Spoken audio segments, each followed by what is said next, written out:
नमस्कार। दिन भर की बड़ी खबरों में आपका स्वागत है। मैं हूं आपके साथ अंशिता। आज इस बुलेटिन में बात होगी राहुल गांधी के आंदोलन से घबराई बीजेपी की, जंतर मंतर प्रदर्शन को लेकर कोर्ट के सख्त रुख की, देखेंगे राम मंदिर चढ़ावा चोरी मामले में कैसे घिरती जा रही बीजेपी, ममता बनर्जी की टीएमसी को क्या लगा झटका, जानेंगे क्यों ईरान के निशाने पर आए अमेरिकी राष्ट्रपति ट्रंप, और बुलेटिन के आखिर में देखेंगे जाने माने कार्टूनिस्ट इरफान की किस खबर पर पड़ी तिरछी नजर। लेकिन दिन भर की तमाम बड़ी खबरों से पहले एक नजर आज की सुर्खियों पर।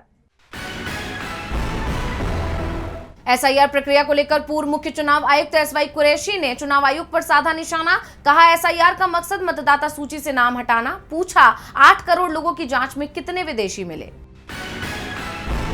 दिल्ली हिंसा मामले में आरोपी उमर खालिद को कड़कड़डूमा कोर्ट से मिली राहत। हफ्ते में 2 बार अपने परिवार से वीडियो कॉल के जरिए बात करने की मिली इजाजत। 6 साल से जेल में बंद हैं उमर खालिद। सीबीएसई की डिजिटल कॉपी जांच प्रणाली पर सुप्रीम कोर्ट सख्त। बोर्ड से पूछा, सुधार के लिए अब तक क्या किया, सरकार से मांगा स्थायी समाधान। फिल्म शत्रुज विवाद में अब ZEE5 के खिलाफ भी हो सकती है कार्रवाई। बिना CBFC सर्टिफिकेट के फिल्म को स्ट्रीम करने के चलते हो सकता है एक्शन। CBFC ने 127 कट का दिया था सुझाव। शेयर बाजार में तेजी, 130 अंकों की उछाल के साथ 77,185 पर बंद हुआ सेंसेक्स। वहीं 26 अंकों की तेजी के साथ 24,078 पर बंद हुआ निफ्टी। ये तो थी सुर्खियां। अब बात आज की सबसे बड़ी खबर की। पेपर लीक के खिलाफ कांग्रेस की तरफ से छात्रों की गूंज नाम से कार्यक्रम किया जा रहा है, जिसको छात्रों का भरपूर समर्थन भी मिल रहा है, जिससे बीजेपी की बेचैनी बढ़ गई है और अब देहरादून में होने वाले राहुल गांधी के कार्यक्रम में अड़चन पैदा करने की कोशिश की जा रही है, जिसके बाद कांग्रेस ने भी सरकार के खिलाफ मोर्चा खोल दिया है। देखिए रिपोर्ट। 17 जुलाई को राहुल गांधी देहरादून जाएंगे और एक बार फिर छात्रों से संवाद करेंगे। लेकिन राहुल के इस कार्यक्रम ने अभी से बीजेपी सरकार की नींद उड़ा दी है और जैसे ही कार्यक्रम की तारीख नजदीक आई, प्रशासन की तरफ से पेच फंसा दिया गया। बड़ी बात तो ये है कि कांग्रेस ने पहले ही यहाँ कार्यक्रम करने की इजाजत मांगी थी और 10 जुलाई को परमिशन मिल भी गई थी, लेकिन कार्यक्रम से ठीक पहले परमिशन कैंसिल कर दी गई। प्रशासन ने वहां चल रहे केंद्र सरकार के कार्यक्रम की अवधि बढ़ाने का हवाला देते हुए मैदान उपलब्ध कराने से इनकार कर दिया है। इसे लेकर कांग्रेसी मुखर हो गए और देर रात परेड ग्राउंड पहुंच गए। कांग्रेस प्रदेश अध्यक्ष गणेश गोदियाल ने प्रशासन के रुख पर सवाल उठाते हुए कहा कि पार्टी को 10 जुलाई को कार्यक्रम के लिए परेड मैदान की इजाजत मिल चुकी थी, लेकिन बाद में प्रशासन ने रुख बदल दिया। प्रदेश अध्यक्ष ने पार्टी कार्यकर्ताओं से मध्य रात्रि कांग्रेस भवन में इकट्ठे होकर आगे की रणनीति तय करने का आह्वान किया। अब जब मामले ने तूल पकड़ लिया तो प्रशासन का कहना है कि वो इजाजत शर्तों के अधीन थी और सिटी मजिस्ट्रेट कार्यालय समेत संबंधित विभागों से अनापत्ति प्रमाण पत्र मिलने के बाद ही अंतिम रूप से प्रभावी होनी थी। परेड मैदान में 11 से 15 जुलाई तक केंद्रीय अल्पसंख्यक कार्य मंत्रालय की तरफ से लोक संवर्धन पर्व आयोजित किया जा रहा था, लेकिन अब अचानक इस आयोजन की अवधि 17 जुलाई तक बढ़ा दी गई है। अब यहाँ गौर करने वाली बात यह है कि 16 और 17 जुलाई को राज्यपाल इस कार्यक्रम में आ रहे हैं। ऐसे में सवाल ये है कि क्या पहले से राज्यपाल नहीं आ रहे थे या फिर सिर्फ कांग्रेस का कार्यक्रम बिगाड़ने के लिए आखिरी वक्त में ये बदलाव किए गए हैं, जिसे देखते हुए कांग्रेसियों ने प्रशासन पर भाजपा के दबाव में काम करने का आरोप लगाया। वहीं बड़ी संख्या में कांग्रेसी देर रात परेड मैदान पहुंचे और ट्रकों को अंदर ले जाने की मांग करते हुए उन्होंने नारेबाजी की। इस दौरान पुलिस ने उन्हें आगे जाने से रोका तो पुलिस से कार्यकर्ताओं की धक्का मुक्की भी हुई। अब इस पूरे मामले को लेकर कांग्रेस प्रदेश अध्यक्ष ने कहा कि परेड ग्राउंड में छात्रों की गूंज कार्यक्रम के लिए 10 जुलाई को विधिवत रूप से नगर निगम के आदेश पर 15 से 17 जुलाई तक के लिए परेड ग्राउंड का निर्धारित शुल्क 1,70,000 रुपए जमा कराते हुए आरक्षित किया गया था। परेड ग्राउंड मैदान को नियमानुसार आरक्षित करने के बावजूद प्रशासन भाजपा सरकार के दबाव में इजाजत देने में आनाकानी कर रहा है। आरक्षित किए गए मैदान की समयावधि आज से शुरू हो जाएगी। अगर नगर निगम प्रशासन हमारी समय सीमा में मैदान उपलब्ध नहीं कराता तो ये तानाशाही होगी।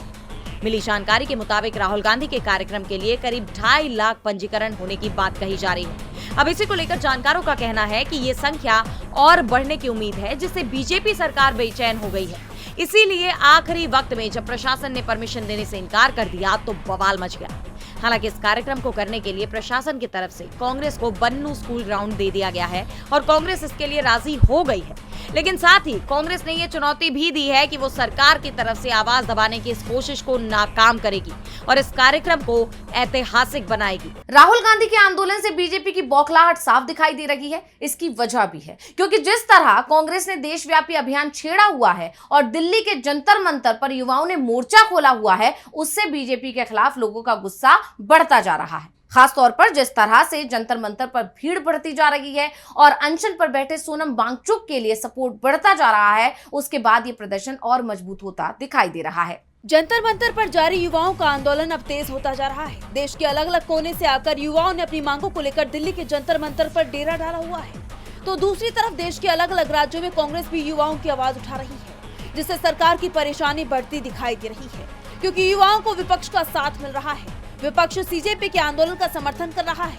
17 दिन से अनशन पर बैठे सोनम वांगचुक की तबीयत को लेकर चिंता जाहिर की जा रही है। दिन ब दिन उनकी सेहत खराब होती जा रही है। वांगचुक से सियासी दल से लेकर धर्मगुरु और आम लोग भी अनशन खत्म करने की अपील कर रहे हैं। कह रहे हैं कि उनकी जान बहुत कीमती है, लेकिन वांगचुक छात्रों के साथ अपनी मांग पर अड़े हुए हैं, छात्रों के लिए डटे हुए हैं, लेकिन सरकार को कोई फर्क नहीं पड़ रहा और इसलिए वो बातचीत तक नहीं कर रही है। सरकार बात मानना तो दूर, बात करने को भी तैयार नहीं है। इसी क्रम में सपा प्रमुख अखिलेश यादव और बंगाल की पूर्व सीएम ममता बनर्जी ने सोनम वांगचुक से फोन पर बात की और उनका हालचाल जाना। इसके साथ ही उन्हें अपना अनशन खत्म करने की सलाह भी दी। इस बीच सोनम वांगचुक की बिगड़ती तबीयत का मामला कोर्ट पहुंच गया। दिल्ली हाई कोर्ट में एक याचिका दायर की गई थी। वकील राकेश कुमार सैनी की याचिका पर कोर्ट ने तत्काल सुनवाई की। कोर्ट ने इस मामले में सख्त रुख अपनाते हुए सोनम वांगचुक के अनशन को बहुत जरूरी माना। कोर्ट ने केंद्र और दिल्ली सरकार को नोटिस जारी कर 16 जुलाई की सुबह तक जवाब मांगा है। यानी अब 16 जुलाई को इस मामले पर अहम सुनवाई होगी, जिसमें अदालत सरकारों से उठाए गए कदमों का जवाब मांगेगी। वहीं नगीना के सांसद और भीम आर्मी चीफ चंद्रशेखर आजाद जंतर मंतर पहुंचे, जहां उन्होंने वांगचुक से मुलाकात की, उनका हालचाल जाना और मंच से केंद्र सरकार को चेतावनी दे दी। कहा कि अगर सोनम वांगचुक को कुछ भी हो गया तो केंद्र सरकार को इसका खामियाजा भुगतना पड़ेगा। इसके साथ ही उन्होंने 20 जुलाई को होने वाले संसद मार्च में शामिल होने की बात भी कही और ज्यादा से ज्यादा युवाओं से इस आंदोलन में जुड़ने की अपील की। कहा कि इस आंदोलन को इतना बड़ा बना दो कि सरकार को झुकना पड़ जाए। और अब 16 जुलाई को दिल्ली के पूर्व सीएम अरविंद केजरीवाल भी जंतर मंतर पहुंच रहे हैं। यानी अब दिल्ली का तापमान बढ़ने वाला है, जिसे केंद्र के लिए बड़े तूफान की दस्तक के तौर पर देखा जा रहा है। युवाओं के प्रदर्शन ने मोदी सरकार की नींद उड़ा दी है और बीजेपी पर दबाव बढ़ता दिखाई दे रहा है। राम मंदिर चढ़ावा चोरी मामले में भी बीजेपी बुरी तरह फंसती दिख रही है। उसके अपने नेताओं के बयान उस पर भारी पड़ते दिख रहे हैं और विपक्ष के हमले भी लगातार जारी हैं और अब मंदिर की तरफ से सीईओ नियुक्त करने के फैसले का विरोध शुरू हो गया है। तो क्या है राम मंदिर मामले को लेकर ताजा अपडेट, आइए देखते हैं इस रिपोर्ट में। राम मंदिर चढ़ावा चोरी मामले में बवाल थम नहीं रहा। चढ़ावा चोरी के मामले में आरोपी रमाशंकर मिश्रा और रिटायर्ड बैंक कर्मी सुभाष श्रीवास्तव को पुलिस ने 14 घंटे की रिमांड पर लिया है। 15 जुलाई की करीब सुबह 8 बजे पुलिस फैजाबाद जेल पहुंची और दोनों को पुलिस लाइन ले गई, जिसके बाद कई घंटे तक पूछताछ की गई। पुलिस पता लगा रही है कि आरोपियों ने चढ़ावे के पैसे कैसे चुराए, उन्हें कहां छिपाया। राम मंदिर चढ़ावा चोरी मामले की जांच के लिए गठित विशेष जांच दल यानी एसआईटी ने जांच पूरी कर ली है और किसी भी वक्त वो रिपोर्ट सौंप सकती है, जिसके बाद कई और सनसनीखेज खुलासे हो सकते हैं, जिससे सरकार फंस सकती है। हालांकि वो तो पहले ही बुरी तरह फंसी हुई है और उस पर बड़े आरोपियों को बचाने के आरोप लग रहे हैं। साथ ही ये भी कहा जा रहा है कि सरकार ने चुन चुन कर लोग ट्रस्ट में बिठाए हैं जो सरकार को फायदा पहुंचा रहे थे। चढ़ावा चोरी से श्रद्धालुओं की आस्था को ठेस पहुंची है, लेकिन सरकार को इनकी चिंता नहीं है। इस बीच यूपी विधानसभा स्पीकर के बयान पर भी सवाल उठ रहे हैं। विधानसभा स्पीकर सतीश महाना ने कहा है कि जिन लोगों ने भक्ति भाव से पैसा नहीं चढ़ाया था, उन्हीं का चढ़ावा चोरी हुआ है। साथ ही ये भी दावा किया है कि उन्होंने ईमानदारी से पैसा चढ़ाया था, इसलिए उनका पैसा चोरी नहीं हुआ है। ऐसे में सवाल उठ रहे हैं कि क्या उनके पास पूरा ब्यौरा है कि किसका पैसा चोरी हुआ है और किसका नहीं, किस आधार पर वो ये बयान दे रहे हैं। वहीं अब इस पर विपक्ष ने अपने हमले और तेज कर दिए हैं, जिससे सरकार घिरी हुई दिखाई दे रही है। वहीं अब मंदिर ट्रस्ट में सीईओ की नियुक्ति को लेकर भी बवाल शुरू हो गया है। बता दें कि 24 घंटे में सीईओ पद के लिए 1000 से ज्यादा आवेदन आ चुके हैं, लेकिन अब इसका विरोध शुरू हो गया है। अयोध्या की सिद्ध पीठ हनुमत निवास के पीठाधीश्वर और प्रख्यात आध्यात्मिक गुरु आचार्य मिथिलेश नंदिनी शरण ने राम कथा में इसका विरोध किया। पीठाधीश्वर ने कहा कि सरकार के साथ ही ट्रस्ट को भी तीर्थ क्षेत्र ट्रस्ट में किसी अधिकारी को सीईओ के पद पर नियुक्ति जैसे पाप से बचना चाहिए। ये कोई सरकारी प्रतिष्ठान या फिर कॉर्पोरेट सेक्टर का कार्यालय नहीं है। यानी साफ है कि राम मंदिर से चोरी का मामला इतनी जल्दी थमने वाला नहीं है। हालांकि अब भी सबकी नजरें एसआईटी की जांच रिपोर्ट पर टिकी हुई हैं। देखना होगा कि रिपोर्ट में क्या नए खुलासे होते हैं। राम मंदिर चढ़ावा चोरी मामले को लेकर सियासी सरगर्मियां तेज हैं, तो पश्चिम बंगाल की सियासत में भी उथल पुथल ही दिखाई दे रही है। टीएमसी प्रमुख ममता बनर्जी को एक के बाद एक झटके लग रहे हैं। एक तरफ उन्हें कलकत्ता हाईकोर्ट से झटका लगा है, तो वहीं दूसरी तरफ ममता के एक और करीबी ने पार्टी से किनारा कर लिया। तो क्या कुछ चल रहा है बंगाल की सियासत में, आइए देखते हैं इस रिपोर्ट में। पश्चिम बंगाल में बीजेपी के सत्ता में आने के बाद टीएमसी की मुश्किलें बढ़ती हुई दिखाई दे रही हैं। वहीं अब पार्टी प्रमुख ममता बनर्जी को कलकत्ता हाईकोर्ट से झटका लगा है। 21 जुलाई को होने वाली टीएमसी की शहीद दिवस रैली करने की जगह को लेकर हाईकोर्ट ने अपना फैसला सुना दिया है। कोर्ट ने धर्मतला कोलकाता विक्टोरिया हाउस के सामने कालीघाट में ममता बनर्जी के तृणमूल कांग्रेस पार्टी को कार्यक्रम करने की इजाजत देने से इनकार कर दिया। कोर्ट ने कहा कि वो 21 जुलाई का कार्यक्रम हाजरा में कर सकते हैं। दरअसल टीएमसी के बागी गुट और ममता बनर्जी की तरफ से एक ही जगह पर रैली करने की बात कही जा रही थी। हालांकि बागी गुट के नेता ऋतुव्रत बनर्जी ने अपने पैर पहले ही पीछे खींच लिए थे। ऐसे में यही माना जा रहा था कि फैसला ममता के पक्ष में आ सकता है, लेकिन ऐसा नहीं हुआ। इस बीच ममता बनर्जी को उनके करीबी से भी बड़ा झटका लगा है। ममता बनर्जी ने विधानसभा में मदन मित्रा को टीएमसी का चीफ व्हिप बनाया था, लेकिन वो अब पाला बदल चुके हैं। उन्होंने पार्टी के सभी पदों से इस्तीफा दे दिया है और ऋतुव्रत बनर्जी के नेतृत्व वाले टीएमसी गुट में शामिल हो गए हैं। हैरानी की बात यह है कि मदन मित्रा ने ममता बनर्जी का साथ उस वक्त छोड़ा जब महज एक दिन पहले ही ईडी की तरफ से नगर निगम भर्ती घोटाले के सिलसिले में मदन मित्रा के 2 बेटों और पत्नी को तलब किया गया था। ऐसे में आरोप लग रहे हैं कि जानबूझकर मदन मित्रा पर यह कार्रवाई की गई थी जिससे वो ममता का साथ छोड़ दे। इस बीच केंद्र में भी ममता बनर्जी को बड़ा झटका लगता दिखाई दिया है। सांसदों के बागी गुट की अगुवाई करने वाली काकोली घोष दस्तीदार ने दावा किया है कि उन्हें लोकसभा अध्यक्ष ओम बिरला ने आश्वासन दिया है कि बागी सांसदों को लोकसभा में बैठने के लिए नई सीटें मिलेंगी। साथ ही इन सांसदों को अलग दफ्तर भी मिल सकता है। हालांकि उनके दावों में कितना दम है ये तो संसद का मॉनसून सत्र शुरू होने के बाद ही साफ होगा। लेकिन एक बात तो साफ हो गई है कि ममता बनर्जी की पार्टी को साजिशन कमजोर किया जा रहा है। लेकिन तमाम मुश्किलों से घिरी होने के बाद भी ममता बनर्जी के सख्त तेवर अब भी बरकरार हैं, जो बागी गुट और बीजेपी दोनों के लिए चुनौती बने हुए हैं। बंगाल में बीजेपी लगातार ममता बनर्जी की पार्टी को कमजोर करने की कोशिशों में जुटी हुई है, लेकिन बिहार में अपने ही गढ़ में उसके लिए मुश्किलें खड़ी हो गई हैं। 30 जुलाई को बांकीपुर सीट पर उपचुनाव होने हैं, लेकिन बीजेपी ने पहले तो उम्मीदवार ही बदल दिया और अब नीरज कुमार की उम्मीदवारी पर भी संकट के बादल मंडराते दिखाई दे रहे हैं। तो क्या है पूरा मामला, जानने के लिए देखिए रिपोर्ट। बिहार की सबसे चर्चित और हाई प्रोफाइल मानी जा रही बांकीपुर विधानसभा सीट का उपचुनाव बेहद दिलचस्प होता दिखाई दे रहा है। खास तौर पर बीजेपी के लिए ये चुनाव बेहद चुनौतीपूर्ण नजर आ रहा है। दरअसल ये उपचुनाव बीजेपी के लिए नाक की लड़ाई मानी जा रही है, क्योंकि ये सीट बीजेपी का गढ़ मानी जाती है और इस बार मुकाबला भी कड़ा है। बीजेपी के नीरज कुमार का मुकाबला जनसुराज प्रमुख प्रशांत किशोर और आरजेडी की रेखा गुप्ता के साथ है। लेकिन इस बार बीजेपी के लिए चुनाव मैदान में टिके रहना भी मुश्किल दिखाई दे रहा है। पहले उसके उम्मीदवार ने अपना नामांकन ही वापस ले लिया। अभिषेक कुमार सिन्हा उर्फ बंटी के इस फैसले के बाद बीजेपी ने नीरज कुमार पर दाव लगाया, तो अब उनका नामांकन ही खारिज होने की कगार पर आ गया है। उनके नामांकन पत्र में गंभीर गलतियां मिली हैं, जिस पर विवाद छिड़ गया है। 13 जुलाई को नीरज कुमार ने नामांकन भरा और चुनाव आयोग के सामने अपना चुनावी हलफनामा भी दाखिल किया। लेकिन सवाल तब उठने लगे जब इस हलफनामे में नीरज ने अपनी शैक्षणिक योग्यता की जानकारी में 10वीं के बाद सीधे ग्रेजुएशन की डिटेल दे दी। यानी बीजेपी उम्मीदवार ने हलफनामे में ये नहीं बताया कि उन्होंने अपनी 12वीं की पढ़ाई कब और कहां से की। ऐसे में उनकी शैक्षणिक योग्यता सवालों के घेरे में आ गई है। सवाल ये उठ रहे हैं कि क्या उन्होंने 10वीं पास करने के बाद सीधे ग्रेजुएशन की डिग्री हासिल कर ली।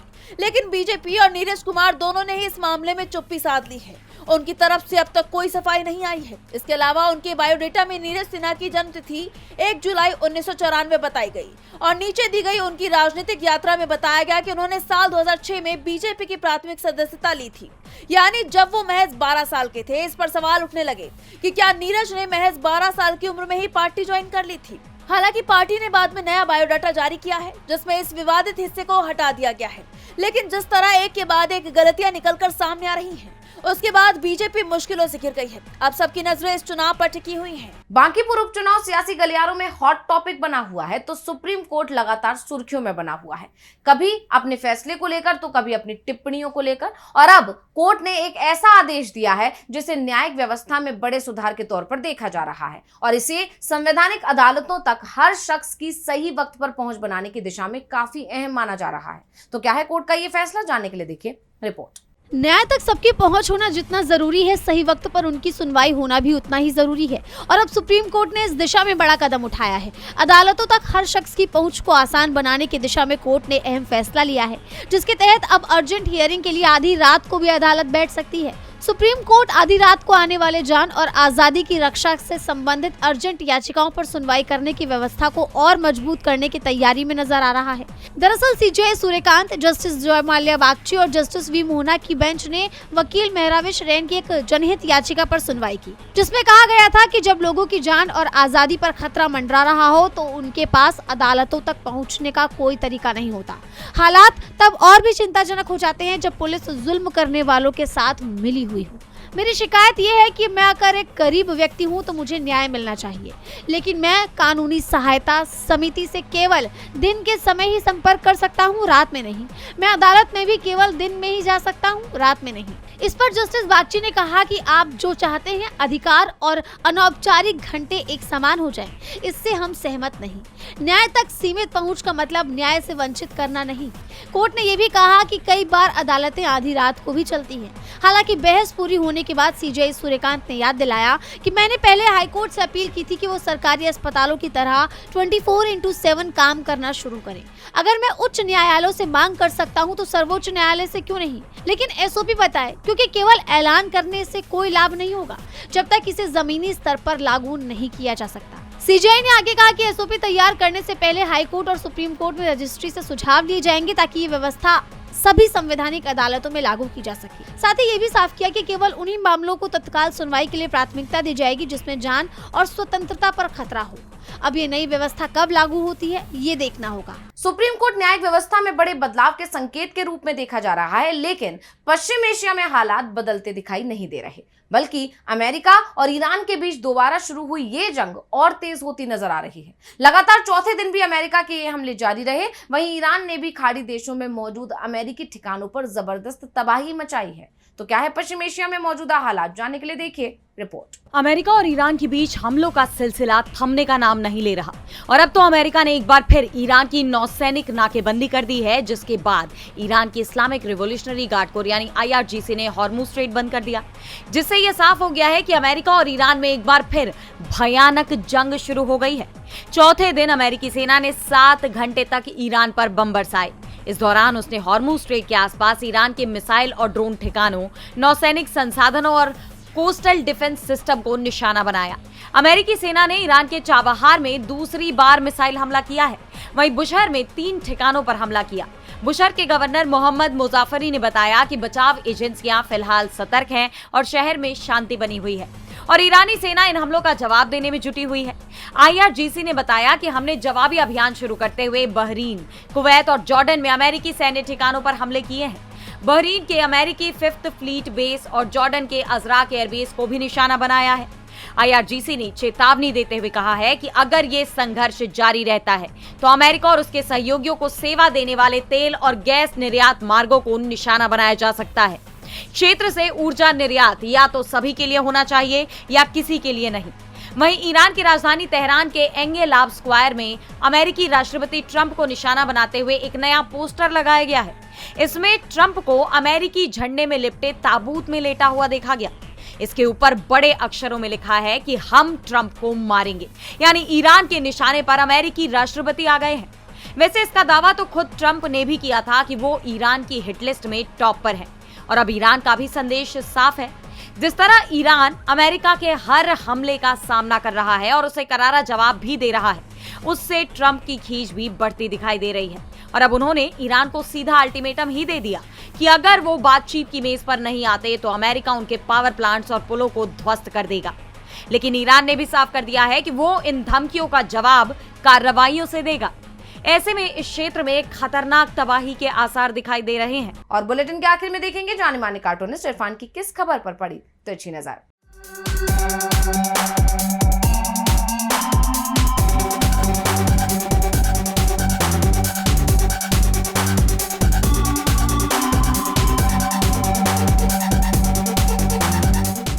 अब तक मिस्टर क्लीन की मोदी गवर्नमेंट की छवि वाले मंत्री नितिन गडकरी खुद भी मुश्किल में फंस गए। जब से उन्होंने A20 वाला पेट्रोल लोगों की गाड़ियों में डलवाना शुरू किया है, तभी से वो जनता के टारगेट पर आ गए हैं। जितनी मुश्किल में वो हैं, हालांकि जनता से ज़्यादा मुश्किल में नहीं होंगे, क्योंकि जनता की जेब तो ढीली हो ही रही है, गाड़ियाँ भी खटारा होने की तरफ बढ़ती चली जा रही हैं।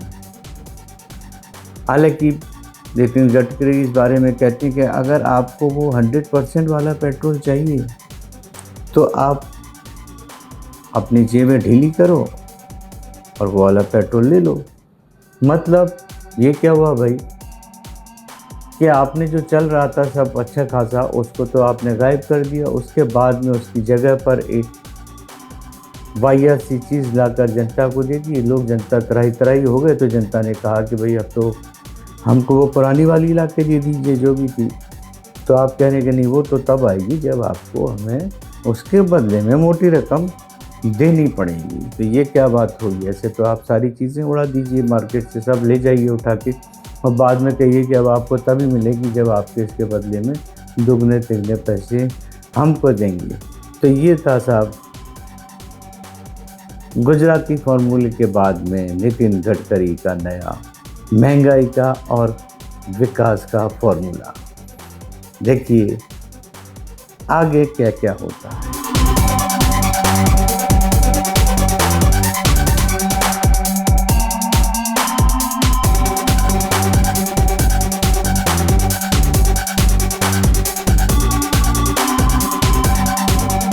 बहुत बहुत शुक्रिया इरफान जी। तो आज इस बुलेटिन में इतना ही। आप देखते रहिए DV लाइव। नमस्कार।